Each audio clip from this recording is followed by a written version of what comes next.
नमस्कार, जोहार। स्वागत करता हूं आप सभी का आपके अपने YouTube चैनल आजाद जेपीएससी अकेडमी पर। तो आज मैं आपके लिए लाया हूं झारखंड का इतिहास।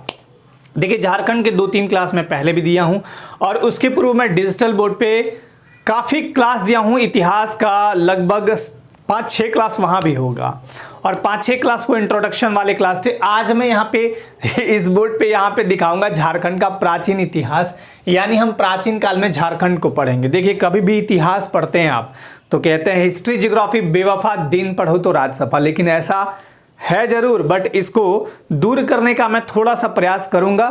मैं कुछ चीज़ों को ट्रिकली याद करवाने का आपको प्रयास करूंगा। मेरा कोशिश यही रहेगा कि वो बेवफाई वाली बात यहाँ ना आए। अब यहाँ पे देखिए, झारखंड का जो प्राचीन इतिहास है इसको 4 पार्ट में मैंने डिवाइड किया है। 4 पार्ट को डिवाइड करके पढ़ेंगे। इसको मैं इंटरलिंक करूंगा थोड़ा सा भारत के इतिहास से भी, बहुत ज़्यादा नहीं, थोड़ा सा, क्योंकि आप इतिहास जब पढ़ेंगे, जैसे अभी आपका हाई स्कूल टीचर आएगा उसमें इतिहास बहुत जम के पढ़ने हैं, या फिर मैं बात करूं उनके साथ हिस्ट्री वाले जो हैं वो पॉलिटिकल साइंस भी पढ़ेंगे, तो उसमें मैं डिटेल्स में बहुत अच्छे से वहाँ पढ़ाऊंगा, वो अलग बात है।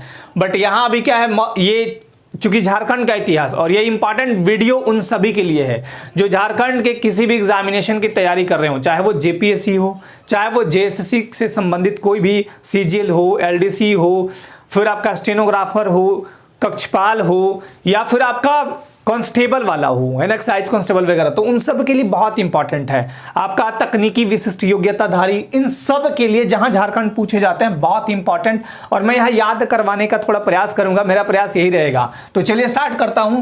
प्राचीन काल में झारखंड। अब देखिए, हिस्ट्री जो पढ़ते हैं आप, उस हिस्ट्री के 4 पार्ट होते हैं।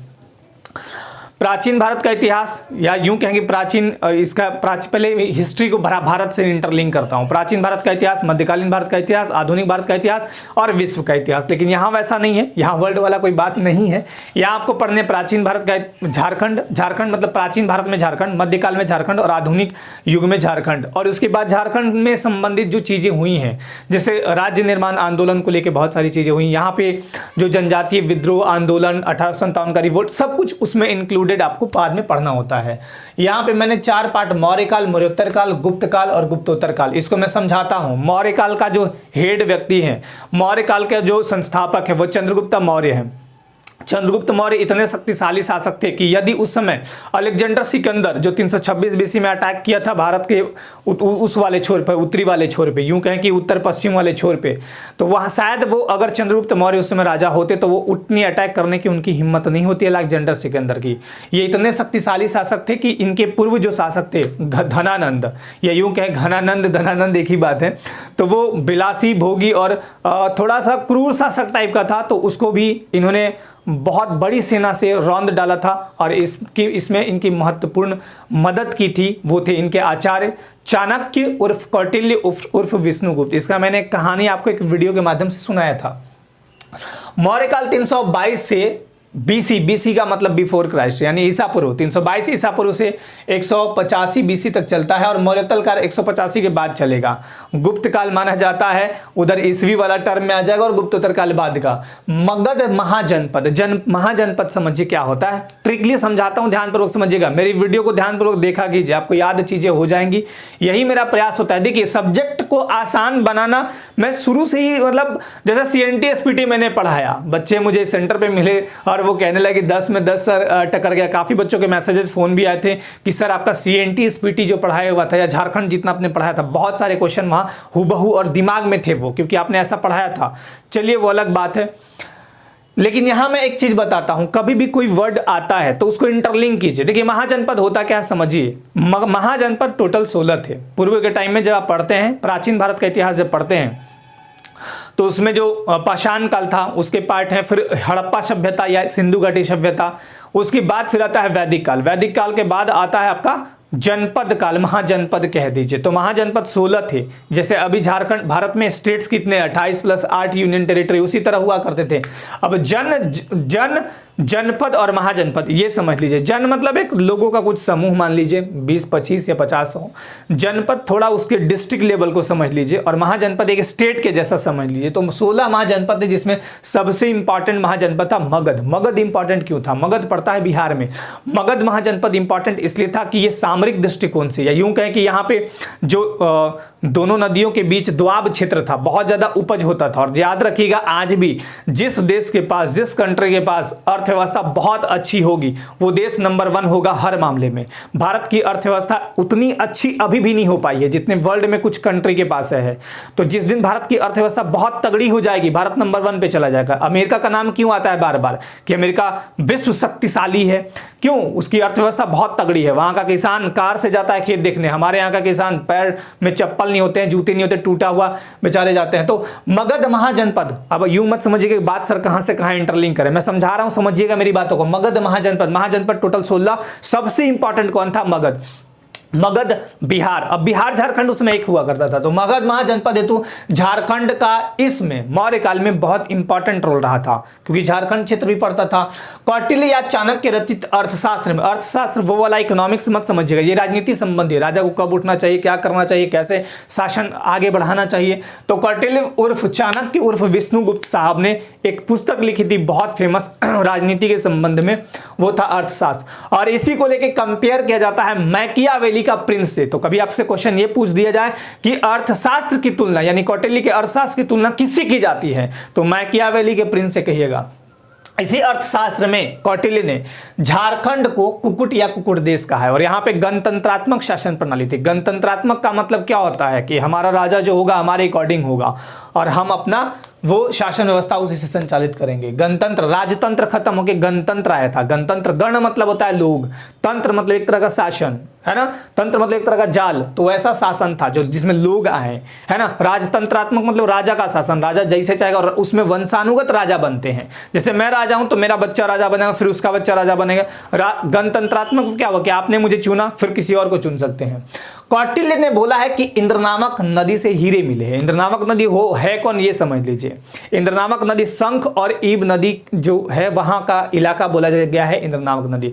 शंख नदी मुझे याद है गुमला से निकलता है और 240 किलोमीटर के बाद वो कोयल में मिल जाती है ना, वही शंख नदी की बात की गई है। तो आपसे क्वेश्चन पूछेगा कि कौटिल्य कहाँ किससे हीरे प्राप्त होने की पुष्टि प्राचीन झारखंड में की गई, तो इंद्र नामक नदी था। कौटिल्य ने इसका वर्णन किया है। चंद्रगुप्त मौर्य ने आर्टविक ऑफिसर्स की भर्ती की थी। क्यों की थी? भाई जाओ, यहाँ के जनजातियों पर थोड़ा शासन व्यवस्था रखना, मगध साम्राज्य को ठीक ठाक रखना, और बाहरी जो अटैक या इधर उधर के अटैक होंगे उनसे अपने आप को या उस क्षेत्र को बचाना। तो चंद्रगुप्त मौर्य ने आर्टविक ऑफिसर्स की भर्ती की थी। आर्मी के लिए झारखंड से हाथी मंगाया जाता था। झारखंड में बहुत ज़्यादा हाथी था, तो यहाँ आर्मी में, आर्मी मतलब कि सेना में, चंद्रगुप्त मौर्य की सेना में बहुत सारे हाथी थे, तो यहाँ से जाते थे, है ना। और आपको ज्ञात होगा कि चंद्रगुप्त मौर्य जब सेल्यूकस निकेटर की बेटी से शादी करती है, क्या नाम था, हेलेना, तो दहेज में 500 हाथी भी देता है ना।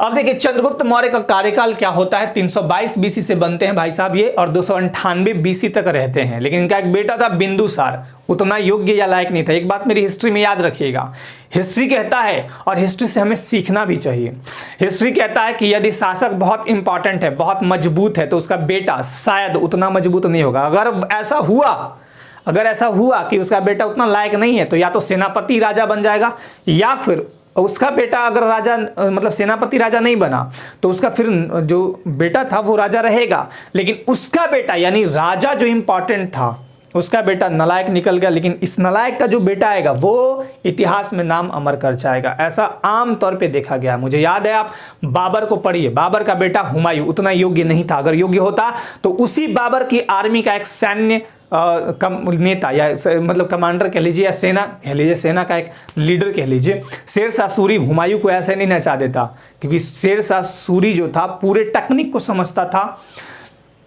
और यहाँ भी वही, तो देखिए हुमायूं उतना योग्य नहीं, लेकिन हुमायूं का बेटा अकबर बहुत पूरा क्या है, अकबर को क्या कहा जाता है, भारत का शासक कहा जाता है। तो ठीक इसी तरह चंद्रगुप्त मौर्य बहुत ही योग्य शासक थे। और देखिए चंद्रगुप्त मौर्य में क्या क्वालिटी थी, जब ये जीत के आए थे, थोड़ा सा हिस्ट्री कहानी भी सुन लीजिए।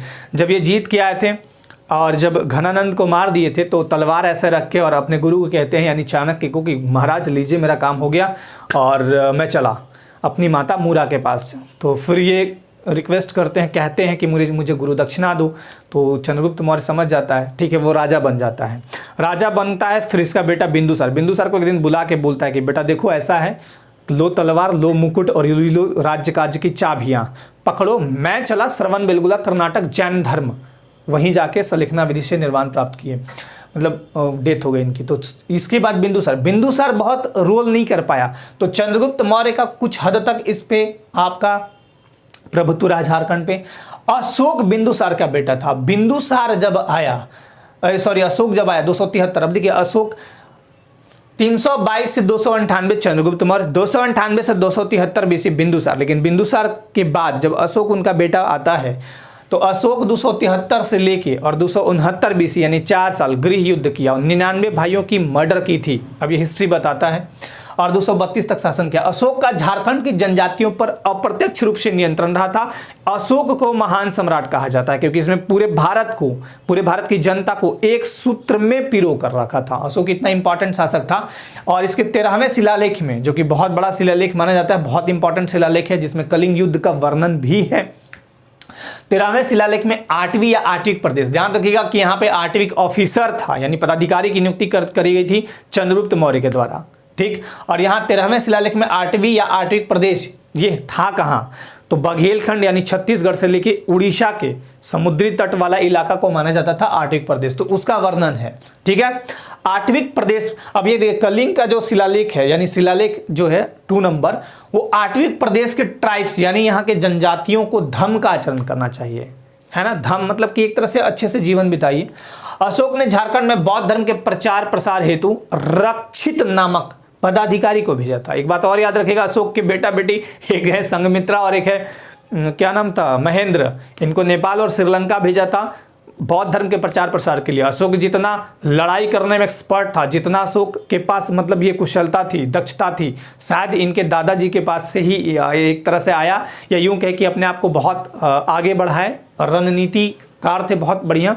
तो अशोक के पास जितनी क्षमता थी और जितना अटैकर था, ये जितना बढ़िया शासक था, उतना बढ़िया शासक होने के बावजूद, यूं ही इसे महान नहीं कहा गया, उतना बड़ा शासक होने के बावजूद इन्होंने क्या कहा कि हम शस्त्र को त्यागते हैं, अस्त्र शस्त्र खत्म, आज से मैं बौद्ध धर्म ग्रहण करता हूं और इसी का प्रचार प्रसार कराऊंगा। तो इसलिए इन्होंने झारखंड में बौद्ध धर्म के प्रचार प्रसार हेतु रक्षित नामक पदाधिकारी को भेजा था। एक व्यक्ति आएगा, शशांक जो है गौड़ वंश का शासक शशांक आएगा, वो झारखंड में जितने भी बौद्ध धर्म से संबंधित निर्माण हुए थे सबको ध्वस्त करवा देगा, और जो आपका बोधि वृक्ष था बिहार में उसको भी कटवा देता है। तो ये इतना आपको याद होना चाहिए। एक बार फिर से डिटेल में कर देता हूँ। मौर्य काल 322 से 185 बीसी रहा। मौर्य काल में इंपॉर्टेंट आपको याद रखना है कि मगध महाजनपद हेतु झारखंड का बहुत बड़ा रोल रहता है।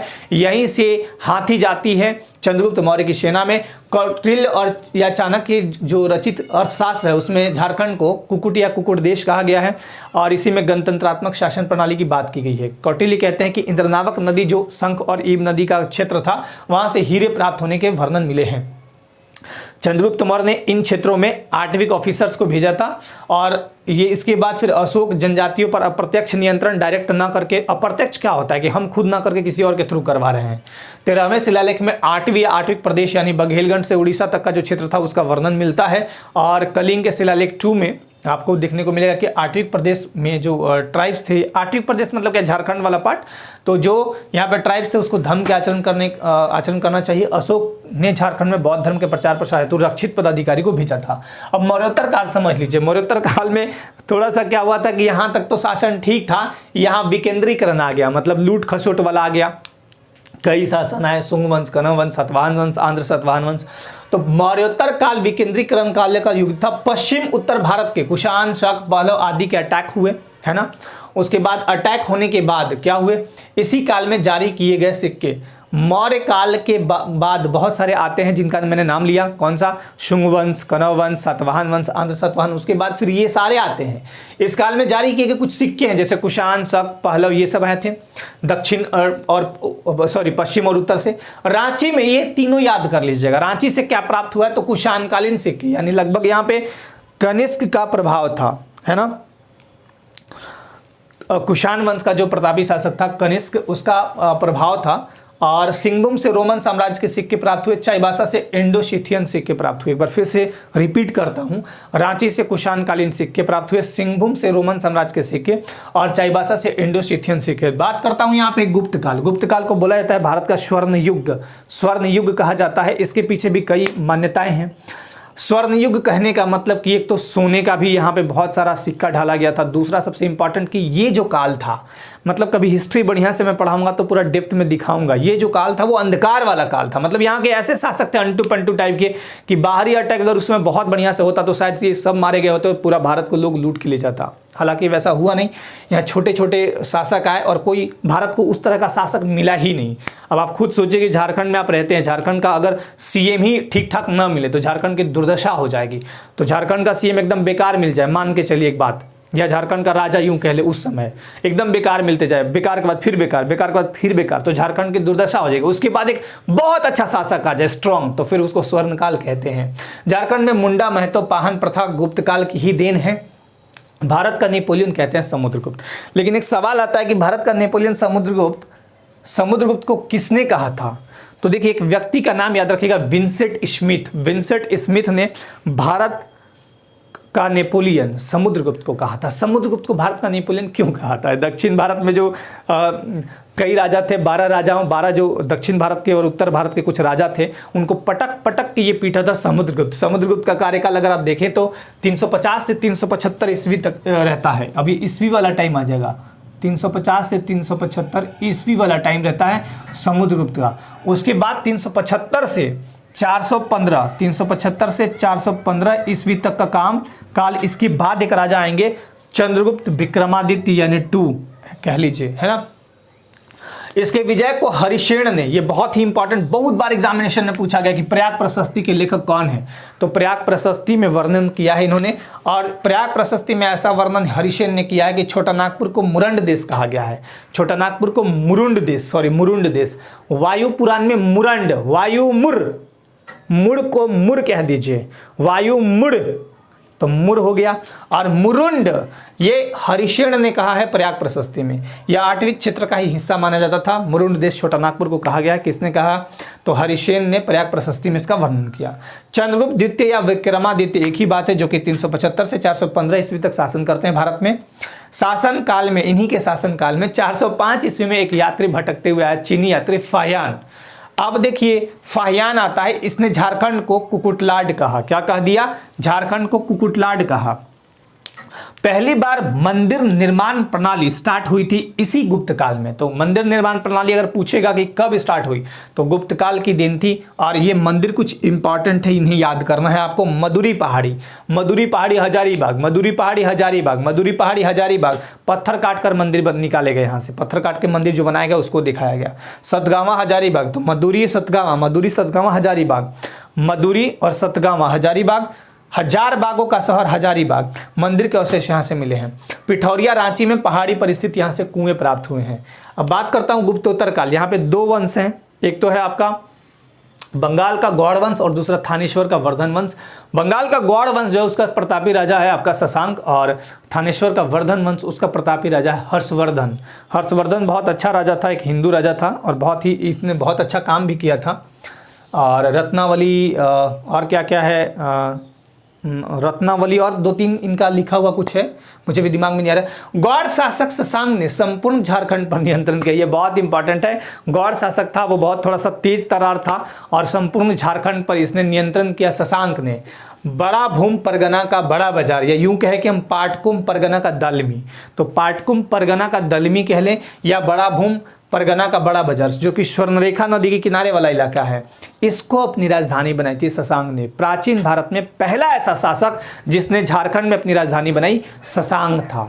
और शशांक चूंकि शैव धर्म को मानता था, तो बौद्ध धर्म के जितने भी चीजें थी सबको उल्टा पुल्टा ध्वस्त करवा दिया, तोड़ ताड़ दिया। और भारत का एकमात्र राजा था ऐसा करने वाला, प्राचीन भारत का एकमात्र राजा कौन था? कैसा करने वाला? झारखंड को जीतकर झारखंड में अपनी राजधानी बनाने वाला प्राचीन भारत का एकमात्र राजा यही था। कौन? शशांक। शशांक के समकालीन नागवंशी कुछ राजा थे, जैसे जिनका नाम है हरिराय, गजराय राय। सभी बौद्ध केंद्रों को नष्ट किया, शैव धर्म का अनुयायी था। सिंहभूम के बेनूसागर में, ये इंपॉर्टेंट है, सिंहभूम के बेनूसागर में शिव मंदिर बनवाया। अब ये सिंहभूम का बेनूसागर मंदिर एक्चुअली पड़ता कहाँ है? तो पश्चिमी सिंहभूम और मयूरभंज, उड़ीसा का मयूरभंज, इसी के सीमा पर एक है कोचांग जगह, कोचांग, तो एक्चुअली वहाँ पड़ता है कोचांग में।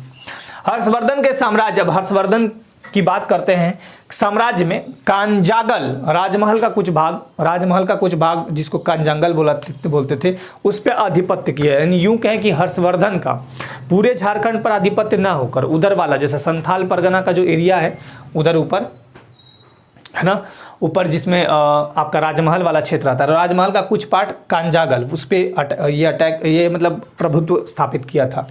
चीनी यात्री वेनसांग, अब कैसे याद रखिएगा, हर्षवर्धन तो हर्षवर्धन तो वेनसांग, ह से हर्षवर्धन, ह से वेनसांग, एक याद रहेगा दूसरा नहीं भूलिएगा। तो वेनसांग भारत आया था, ये 629 में चाइना से चला था, ये भी चीनी यात्री था। 645 तक भारत रहा और बेचारा लौट गया। लेकिन आया क्यों था, यहाँ पे बौद्ध जो विश्वविद्यालय था, नालंदा बौद्ध विश्वविद्यालय, उसमें शिक्षा दीक्षा लेने आया था।